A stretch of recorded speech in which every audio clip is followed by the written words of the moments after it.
So one of Joe Biden's first unifying actions, of course, unity, is to rejoin the Paris Climate Accord, which should be submitted to the Senate as a treaty. It will not be, of course. Joining us on the line to discuss is Bjorn Lomborg. He's president of the Copenhagen Consensus and visiting fellow at the Hoover Institution. His latest book is False Alarm: How Climate Change Panic Costs Us Trillions, Hurts the Poor, Fails to Fix the Planet. Bjorn, thanks so much for joining the show. Really appreciate it. Hey, Ben, it's great to be back. So let's start with Joe Biden's inaugural. He declared that we have a climate crisis. So he said we have 4 crises. One of them was COVID, okay? And another one was the climate crisis. He said the planet was crying out to us, which is weird since it's a giant rock. But what did you make of Joe Biden's terming climate change an existential crisis? Yeah, that's just, that's hype. Look, global warming is real. It is a problem, but claiming that this is an existential problem has two dilemmas. First of all, is incorrect, but it also scares us witless and actually makes our life quality worse off. So, get a sense of proportion. Global warming in 50 years' time, by the UN climate panel's own estimates, will be the equivalent of you and me and everybody else on the planet being somewhere between 0.2 and 2% less well off. That's a problem, absolutely, but it's not the end of the world. And saying that it's the end of the world both makes us scared and makes us spend enormous amount of money on things that'll do very little good. So, Bjorn, let's talk about the Paris Climate Accord. So this has become sort of an icon of religious hope for folks on the left. What do the Paris Climate Accords do? And a lot of folks on the right are very upset about it, but it's essentially a non-binding agreement that says that we're going to lower our carbon emissions. It doesn't bind anybody to anything. Even if we were to abide by our commitments under the Paris Climate Accords, it would lower the climate over the course of the next century by an extraordinarily minimal amount. So why is it a big deal?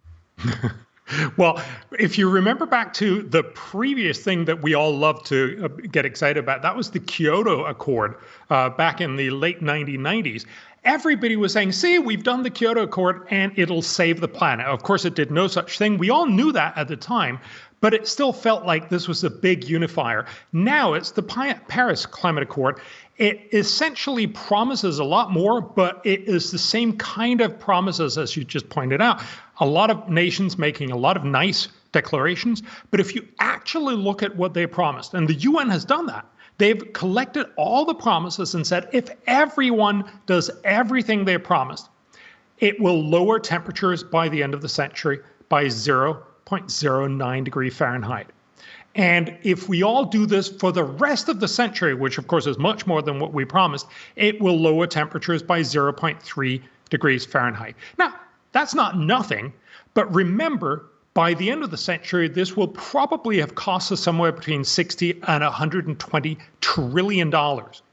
That's a lot of money to spend on something you pretty much can't measure in 80 years. And that's, again, why it's important to say, yes, it's a problem, but just spending lots and lots of money doing almost no good is not a game plan. It's certainly not a smart game plan. I'm speaking with Bjorn Lomborg, president of the Copenhagen Consensus and visiting fellow at the Hoover Institution. It seems like when Democrats and Joe Biden and other proponents of the Paris Climate Accords talk about it, it really has more to do with clubbing opponents into submission than with actual policy. When you talk to folks behind closed doors, even on the environmentalist left, they will freely admit, as long as they're not in public, that most of the climate change that they are predicting is already baked into the cake, and that measures that they are now suggesting, like what if we drove less, or what if we stopped producing nuclear energy? Like some of these things are actively counterproductive. Some of them do very little. And that the best thing that we should probably be focusing on right now, if you truly are worried about climate change, is not some sort of global carbon tax that's just not going to happen. You should be focused on adaptation efforts at this point. So you're absolutely right. I think most people recognize that the promises that they come out with, we're going to manage to cut temperatures to just below 2 degrees or 1.5 degrees centigrade, that's not going to happen, and everybody recognizes that.